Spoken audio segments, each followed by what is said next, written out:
Ассалаумағалейкум құрметті көрермен. Ғылым және ауыл арнасына қош келдіңіздер.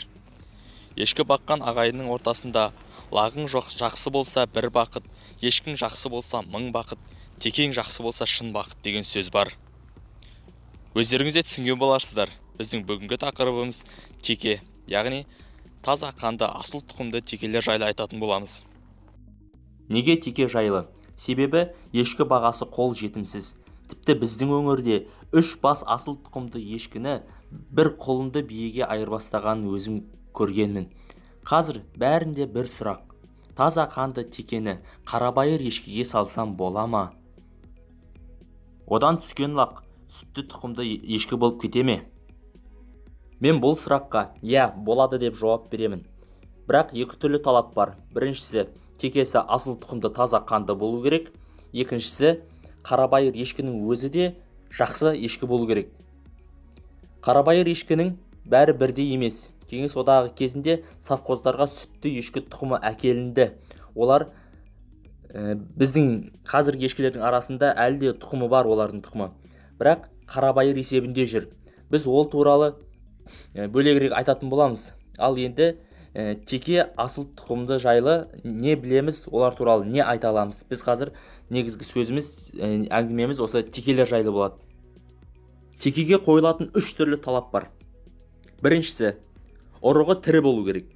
Кеңес одағы кезінде қолдан ұрықтандыру пункттері болатын еді. Тіпті 98 жылдарға дейін болды. Сол жерлерде қошқарлардың ұрығын жылы сумен жылытылған бабинкаларға алып тексеретін еді микроскоппен. Өлі болып совхоздарға кері қайтарылатын қошқарлар да болған сол кезде. Ұрығы өлі болып совхозға кері қайтарылатын. Бізде қазір көп шаруаларда ондай мүмкіндік жоқ, микроскоппен қарап тексеретіндей. Бұл енді министрліктің ең үлкен қателігі және шаруашылыққа жасаған қастандығы деп білуге болатын шығар, айтуға болатын шығар. Пункттердің қазір болмауы себебінен біз сізге қандай сұрақ қойылу керек сатып аларда, теке сатып аларда. Қазір бір ғана жолы бар. Сатып алатын болсаңыз, текенің бұрынғы иесінен сұрайсыз. Бұл текеден түскен лақ бар ма? Болды. Басқаша біле алмайсыз. Текеге қойылатын екінші талап қаны. Қан тазалығы. Документтің болу болмау мәселесі өте өзекті мәселе болып тұр қазір. Неге? Себебі, мысалға, тәкең Ресейден таза қанды документі бар ешкі алып келді дейік. Олар лақтады. Ал енді лақтарға да документ алу керек.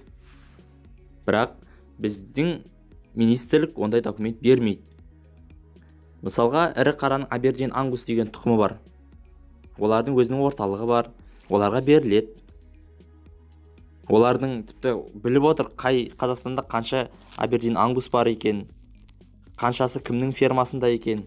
Ал бірақ ешкіге жоқ. Бұл ауыл шаруашылығы министрлігінің зор еңбегінің арқасында ғой. Не дейміз енді, рахмет.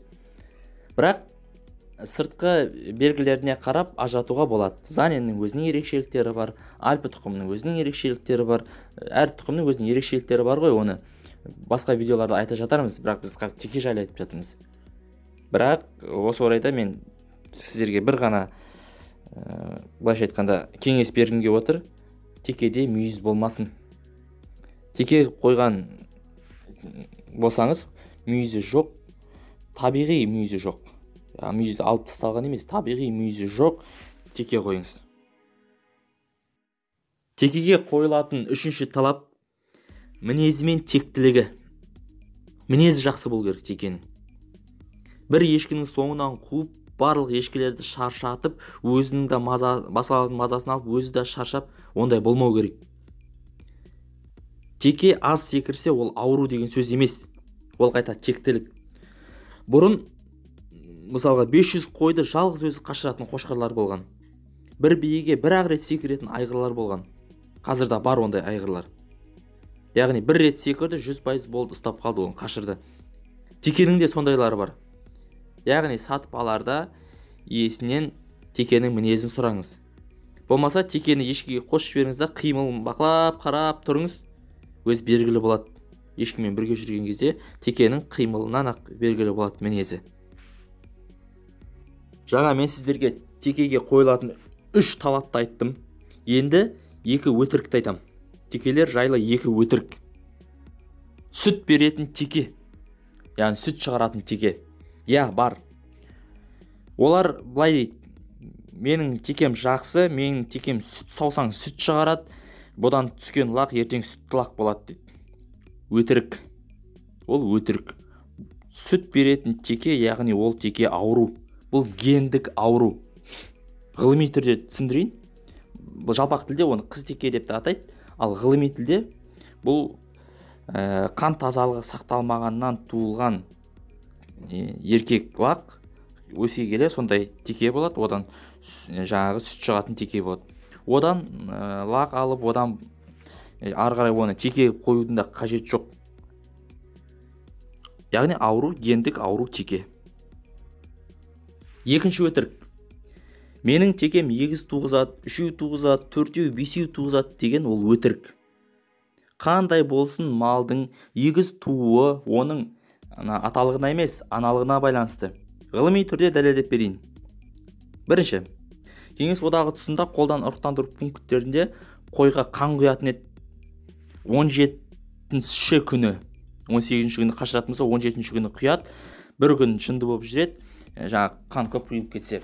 Одан кейін сол қойған туған қой егізден туады, үшеуден туады. Яғни еркегіне емес, аналығына құяды қанды. Өйткені туғызушы егіз туатын, үшеу туу неге байланысты? Ол аналығына байланысты.